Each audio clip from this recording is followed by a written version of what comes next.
আমি আপনাদেরকে একজন সফল ব্যক্তি সম্পর্কে বলতেছি। জুলাইবিস রাদিয়াল্লাহু আনহু ছিলেন কালো মানুষ। কেমন?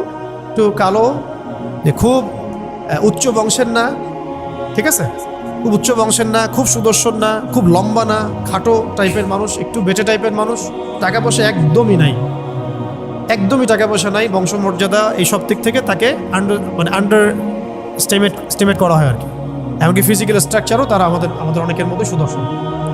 তার অবস্থা কেমন? নবী সাল্লাল্লাহু আলাইহি ওয়াসাল্লামের সাহাবীরা অন্য হাদিস থেকে বলেছেন যে নবী সাল্লাল্লাহু আলাইহি ওয়াসাল্লাম মসজিদে যেতেন, মদিনায় মসজিদ নববীতে যেতেন, রাস্তার পাশে তিনি পড়ে থাকতেন। ধরেন আমরা মসজিদে হেঁটে আসতেছি, রাস্তার পাশে একজন বসে আছেন, গায়ের জামা কাপড় খুব একটা উন্নত না, ছেঁড়া, তাসবিহ নিয়ে জিকির করতেছেন। আপনি কি খুব ফোকাস করবেন তার দিকে? করবেন না। কিন্তু মানুষ তার দিকে ফোকাস করে না খুব একটা, যাওয়া আসা করে, সে পড়ে থাকে। কেউ খাবার দিলে খায়, না দিলে খায় না। এইভাবেই তার দিন যাচ্ছে। কোথাকার ঘটনা এটা? মদিনায়, হিজরতের পরের ঘটনা। সাহাবীর নাম জুলাইবিস রাদিয়াল্লাহু আনহু। খুব উচ্চ বংশের না, অর্থবিত্ত নাই। বারবার বলছি, আমি রিপিট করতেছি কেন? বিকজ এটা আপনাদের সাথে অনেক অনেক মানে সাইকোলজিক্যালি মিলবে বিষয়টা অনেকের সাথে, এবং এটা আমাদের খুব ভালো করে জানাও দরকার আছে। একদিন নবী সাল্লাল্লাহু আলাইহি ওয়াসাল্লাম তাকে বললেন যাওয়ার সময়, হে জুলাইবিস, তুমি কি বিয়ে করবা? প্রশ্নটা কি? খুব মজার আলোচনা না এটা আমাদের কাছে, অনেকের কাছেই। হে জুলাইবিস, তুমি কি বিয়ে করবা না? প্রশ্নটা এরকম ছিল, হে জুলাইবিস, তুমি কি বিয়ে করবা না? উনি তো আকাশ থেকে পড়লেন, ইয়া রাসূলুল্লাহ, আমাকে কে বিয়ে করবে? আমার না আছে চেহারা সুরত, না আছে আমার বংশমর্যাদা, না অর্থবিত্ত, আমি কিভাবে বিয়ে করবো? কে মেয়ে দিবে আমাকে? কে আমাকে মেয়ে দিবে? তো ওদিন নবী সাল্লাল্লাহু আলাইহি ওয়াসাল্লাম চলে গেলেন, কিছু বললেন না। পরের দিন আবার বললেন, ইয়া জুলাইবিস, আলা তাতাযাওয়াজ, তুমি কি বিয়ে করবা না? একই উত্তর, ইয়া রাসূলুল্লাহ, আপনি গতকালকে এক কথা বললেন, আবার বলতেছেন বিয়ে করবো না, আমাকে কে বিয়ে করবে? তৃতীয় দিন নবী সাল্লাল্লাহু আলাইহি ওয়াসাল্লাম আবার বললেন, আলা তাতাযাওয়াজ ইয়া জুলাইবিস, তুমি কি বিয়ে করবে না হে জুলাইবিস? তিনি এবার বলছেন, আপনি কি আমার সাথে রসিকতা করতেছেন? আমাকে কে বিয়ে করবে? তো নবী সাল্লাল্লাহু আলাইহি ওয়াসাল্লাম বললেন যে অমুক আনসারী সাহাবীর বাসায় যাও। অমুক আনসারী সাহাবীর বাসায়, আনসারী সাহাবী কারা? যারা মুহাজির সাহাবীদেরকে আশ্রয় দিয়েছেন। অমুক আনসারী সাহাবীর বাসায় যাও, সেখানে একজন বিবাহযোগ্য নারী আছে, মেয়ে আছে, তাকে গিয়ে বলো যে আমি রাসূল সাল্লাল্লাহু আলাইহি ওয়াসাল্লামের পক্ষ থেকে আমার বিয়ের প্রস্তাব নিয়ে আসছি। তিনি গেলেন, যাওয়ার পরে বললেন যে আমাকে প্রস্তাব সহ পাঠানো হয়েছে। মেয়ের বাবা আর মায়ের রিয়াকশন ছিল অনেকটা সাধারণত যা হয় তেমন আর কি। তুমি বিয়ের প্রস্তাব নিয়ে আসছো, তুমি কি খাওয়াবা মেয়েকে? কোথায় রাখবা? তোমার তো নিজের কোনো থাকার জায়গা নাই। প্রশ্ন কিন্তু যৌক্তিক কি? আমি মেয়ের তো বাবা, আমিও তো এই প্রশ্নই করবো নাকি? প্রশ্ন করবেন না? আপনার মেয়ে থাকলে এভাবে প্রশ্ন করবেন তো আপনি। তারাও সেই প্রশ্ন করলেন, এমনকি এক পর্যায়ে রিফিউজ করে দেওয়া হলো, না এটা পসিবল। এই কথাগুলো, কনভারসেশনগুলো ভিতর থেকে শুনছিলেন সেই মেয়ে নিজেই, আনসারী সাহাবী, মদিনার আনসারী মেয়ে। মদিনার আনসারী মেয়েরা কিন্তু অনেক সুদর্শন তৎকালীন সময়কার, উচ্চ বংশের, সুদর্শন, খুবই ইলেমওয়ালা হতেন তারা, হিপস ক্ষমতা খুব থাকতো, খুবই জজবাওয়ালা, মানে জিহাদের মাঠে একদম যুদ্ধ করেছেন তারা, একদম নবী সাল্লাল্লাহু আলাইহি ওয়াসাল্লামের আশেপাশে ছিলেন। উহুদের সময় একজন আনসারী সাহাবী ছিলেন, মহিলা সাহাবী, উম্মে আমারা তীর ছুঁড়েছেন নবী সাল্লাল্লাহু আলাইহি ওয়াসাল্লামের পাশে। তো ওনারা কিন্তু খুবই গায়রতওয়ালা মানুষ। তিনি বলছেন, হে আমার বাবা মা, এই প্রস্তাব কে পাঠিয়েছে? নবী সাল্লাল্লাহু আলাইহি ওয়াসাল্লাম। যে প্রস্তাব রাসূল পাঠিয়েছেন সেটাকে কিভাবে তোমরা ডিনাই করো? আমি জুলাইবিসকে বিয়ে করবো। কে বলছেন এটা? আপনি পুরা সিস্টেম খুঁজে এরকম একটা আনসারী সাহাবীর মতো মেয়ে আমাকে দিতে পারবেন? ইল্লা মাশাআল্লাহ, হইতে পারে ইল্লা মাশাআল্লাহ। তো ওই মেয়ে নারী সাহাবী, তিনি রাজি হলেন।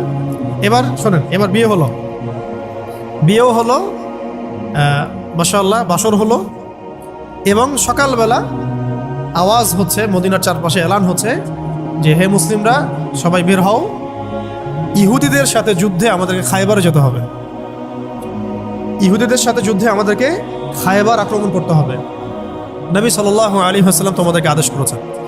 এটা কিন্তু হুদাইবিয়া সন্ধির পরের ঘটনা। আর ইহুদিদের সাথে আমাদের বেশ কয়েকটা যুদ্ধ হয়েছে, বনু কুরাইজার সাথে, বনু কাইনুকার সাথে, বনু নাজিরের সাথে, এবং ফাইনালি খাইবারে এদের সাথে। তো জুলাইবিস রাদিয়াল্লাহু আনহু বের হয়ে গেলেন যুদ্ধের জন্যে। এবং খায়বারের যুদ্ধ হলো, খায়বার অবরোধ করা হলো এবং খায়বার যুদ্ধের বিশাল হিস্ট্রি আছে, আপনারা পড়ে নিয়েন, লম্বা কথা। এই খায়বার দুর্গ জয় হয় এবং এই দুর্গ পুরো জয় করতে, সবগুলো দুর্গ জয় করতে মোট 12 থেকে 16 জন মুসলিম সাহাবী শহীদ হন। 12 থেকে 16 জন বা 18 জনের মতো, এই ফিগার এইটুকুর মতো, 12 থেকে 16 বা 18, এতটুকু এত কম সংখ্যক সাহাবী শহীদ হয়েছেন খায়বার যুদ্ধ জয়ে। আর ইহুদিদের তো বহু ইহুদি মারা গেছে। এবং খায়বার বিজয়ের পরে মুসলিমদের আর্থসামাজিক যে অবস্থান, মানে টাকা পয়সা, ল্যান্ড, গনিমতের মাল প্রচুর বেড়ে গেছে। এখন নবী করিম সাল্লাল্লাহু আলাইহি ওয়াসাল্লাম শহীদদের লাশ তালাশ করছে, কোথায় কোথায় শহীদরা আছে, তাদের মানে কবরস্থ করার প্রসেসিং হবে। উহুদ যুদ্ধেও তো হয়েছে না, ওই রকমই প্রত্যেকটা যুদ্ধেই তো এটা হতো। লাশগুলো তালাশ করতে করতে করতে করতে করতে একটা কর্নারে গিয়ে তিনি দেখলেন সেখানে জুলাইবিস রাদিয়াল্লাহু আনহুর লাশ পড়ে আছে। কার? জুলাইবিস রাদিয়াল্লাহু আনহুর লাশ পড়ে আছে, যার ব্যাপারে আমি গল্পটা বলছি আর কি। এবং তার গায়ে অসংখ্য তরবারের দাগ, ক্ষতবিক্ষত অবস্থা, এবং তার আশেপাশে মোট 1 2 3 4 5 6 7 8 9 জন ইহুদির লাশ পড়ে আছে। ছোট সাহাবী, বলেছি আকৃতিতে ছোট, খুব উঁচু বংশের না, অর্থ সম্পদ কম, দেখতে সুন্দর না। গতকাল বিয়ে করেছেন, কেউ তাকে বিয়ে দিতে যাচ্ছিল না। তার এক পাশে কয়জন ইহুদির লাশ, তার পাশে মোট 9 জন ইহুদির লাশ পড়ে আছে, মাঝখানে তার লাশ ক্ষতবিক্ষত অবস্থায়। এই অংশটুকু আপনারা পড়ে নিয়েন, পড়লে আরো ভালো ফিল করবেন, একা একা পড়লে আরো ভালো ফিল করবেন। নবী সাল্লাল্লাহু আলাইহি ওয়াসাল্লাম নিজে তার কাছে গেলেন। হাদিসের মধ্যে আসছে, সিরাতের কিতাবের মধ্যে আসছে, নবী সাল্লাল্লাহু আলাইহি ওয়াসাল্লাম নিজে তার কাছে গেলেন। যাওয়ার পরে তার যে মাথা, সেই মাথার পাশে নবী সাল্লাল্লাহু আলাইহি ওয়াসাল্লাম বসলেন। বসার পরে নিজের হাতে জুলাইবিস রাদিয়াল্লাহু আনহুর চেহারা থেকে এরকম করে ধুলাবালিগুলো সরানো, নবী সাল্লাল্লাহু আলাইহি ওয়াসাল্লাম তার গা থেকে রক্তগুলো আমাদের নবী সাল্লাল্লাহু আলাইহি ওয়াসাল্লাম মুছলেন, আদর করলেন, চুলগুলো ঝাড়লেন।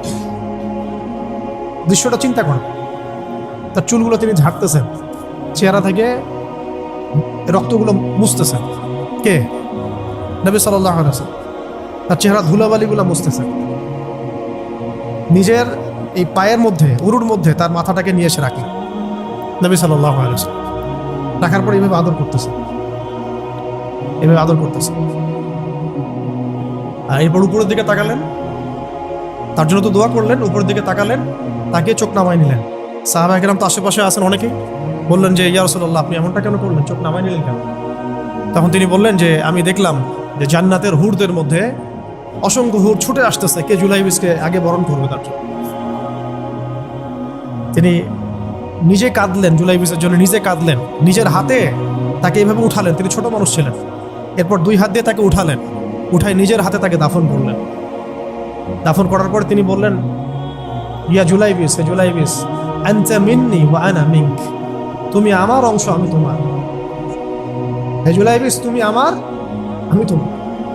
হে জুলাইবিস, তুমি আমার, আমি তোমার। এই কথাটা বললেন কে? নবী সাল্লাল্লাহু আলাইহি ওয়াসাল্লাম। কারণ আপনাদেরকে আমি সাফল্যের মানদণ্ড কিভাবে বোঝাবো, এর বাইরে কোনো ভাষা নেই আমার কাছে। সাফল্য বলতে কি বোঝান? এই সিস্টেম সাফল্য বলতে কি বোঝায়?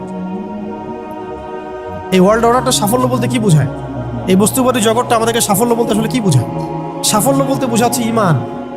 সাফল্য হলো ইমান, বিশুদ্ধ আকীদা, বিশুদ্ধ আমল, আল্লাহর আনুগত্য, রাসূলের আনুগত্য, দুনিয়ার জীবনে মুসাফিরের মতো থাকা, যতটুকু প্রয়োজন ততটুকু সন্তুষ্ট থাকা, একজন নেককার স্ত্রী, সুসন্তান সন্ততি, আদর্শ একটা পরিবার, হালাল একটা রিজিক, বাস। ইসলামের জন্য দাওয়াত, তাবলীগ, মেহনত, দিন প্রতিষ্ঠার চেষ্টা, প্রয়োজন জিহাদ, প্রয়োজন শাহাদাত। আর কি আছে সাফল্য বলতে? এরকম সাহাবী একজন নয়, কিন্তু এক একজন সাহাবী সম্পর্কে এক একটা করে কথা বলা যাবে। হানজালা রাদিয়াল্লাহু আনহুর নাম শুনছেন? হানজালা রাদিয়াল্লাহু আনহু, তিনিও বিয়ে করেছেন একদিন। তার পরের দিন সকালে উহুদের যুদ্ধে গিয়েছেন। 70টা আঘাত সহ্য করেছেন, বলা হচ্ছে কিতাবের মধ্যে 70-80টা আঘাত তার দেহে ছিল। শহীদ হয়েছেন। উহুদ যুদ্ধে যখন সাহাবীদেরকে দাফন করা হচ্ছে, তখন তিনি নবী সাল্লাল্লাহু আলাইহি ওয়াসাল্লাম দেখলেন হানজালা রাদিয়াল্লাহু আনহুর লাশটা ভেসে আছে, বাতাসে ভেসে আছে, এবং লাশটাকে পানি ঝরতেছে। সাহাবীরা জিজ্ঞাসা করলেন, ইয়া রাসূলুল্লাহ, এটা কেমন, এটা কিভাবে হচ্ছে? তখন নবীজি বললেন যে হানজালা গত রাতে বিয়ে করেছে, গোসল করার সময় পায় নাই, সে সকালবেলা চলে আসে যুদ্ধের মাঠে, ফেরেশতারা তাকে গোসল দিচ্ছে, এটার পানি পড়ছে, আমরা দেখতে পাচ্ছি। সাফল্যের সংজ্ঞা আসলে কি? তো আল্লাহ পাক আমাদেরকে আসলে দুনিয়ার হাকিকত বোঝার তৌফিক দান। কিছু কিছু আইডিওলজি আছে যেটা আপনার ভিতর চলে আসলে বাকি সব ঠিক হয়ে যাবে। আর এগুলোর যদি ভিতরে ঠিক মতো না বলবৎ হয়, আপনাকে আমি ডালপালার ক্রাইসিস সমাধান, ওয়ার্ল্ড অ্যাফেয়ার্স, ইকোনমি এইসব বুঝে দিনের দিকে হেদায়েত দিতে পারবো না। কিছু বিষয় ভিতর থেকে আসতে হবে, যে আগে আপনাকে হাকিকত বুঝতে হবে, আসলেই দুনিয়া কি, আখেরাত কি, গন্তব্য কোথায়, কোত্থেকে আসছি, কোথায় যাব, কোত্থেকে আসছি, আমরা যাব কোথায়, কোত্থেকে আসছি, যাব কোথায়, মাঝখানের সময় আমার কাজ কি, কে আমার নবী, কি আমার দিন, আমার দিনের মৌলিক বিষয়গুলো কি, দিনের ইলম কি, আমল সালেহ কি, দিন প্রতিষ্ঠার মেহনত কাকে বলে, কি কি করলে আল্লাহ পাক আমাকে কালকে আমাদের মাঠে নবীদের, শহীদদের, সিদ্দিকদের সাথে হাসর করাবেন। এটা হলো সাফল্যের মূল কথা। এর মানে এই না যে দুনিয়াতে আমরা কিছুই করব না, ব্যবসা করব না, আমরা চাকরি বাকরি করব না, আমরা মানে মুআমালাত মুআশারাত করব না, বিষয়টা তো এমন নয়। কিন্তু কথা হচ্ছে আমাদের মূল উদ্দেশ্যটা কি হবে। স্ত্রী সন্তান তো আমাদেরও আছে, কেন আপনি তাদের ভরণ পোষণ দিবেন, কেন তাদেরকে আপনি বড় করবেন সুন্দর করে? বিকজ তারা আপনার জন্য রিজিকের অংশ, তারা আপনার তাজারিয়া, তাদের উপর আপনার হক আছে, আমার উপর তাদের হক আছে। যার যার হক আমি কেন আদায় করবো? আল্লাহর সন্তুষ্টির জন্য, আল্লাহর সন্তুষ্টি অর্জনের জন্য সব কাজ করা, রাসূলের তরিকায় সব কাজ করা এবং হালাল খেয়ে কাজ করা। এগুলো আমাদের সবাইকে যত দ্রুত সম্ভব এগুলো ঠিক করে ফেলতে হবে।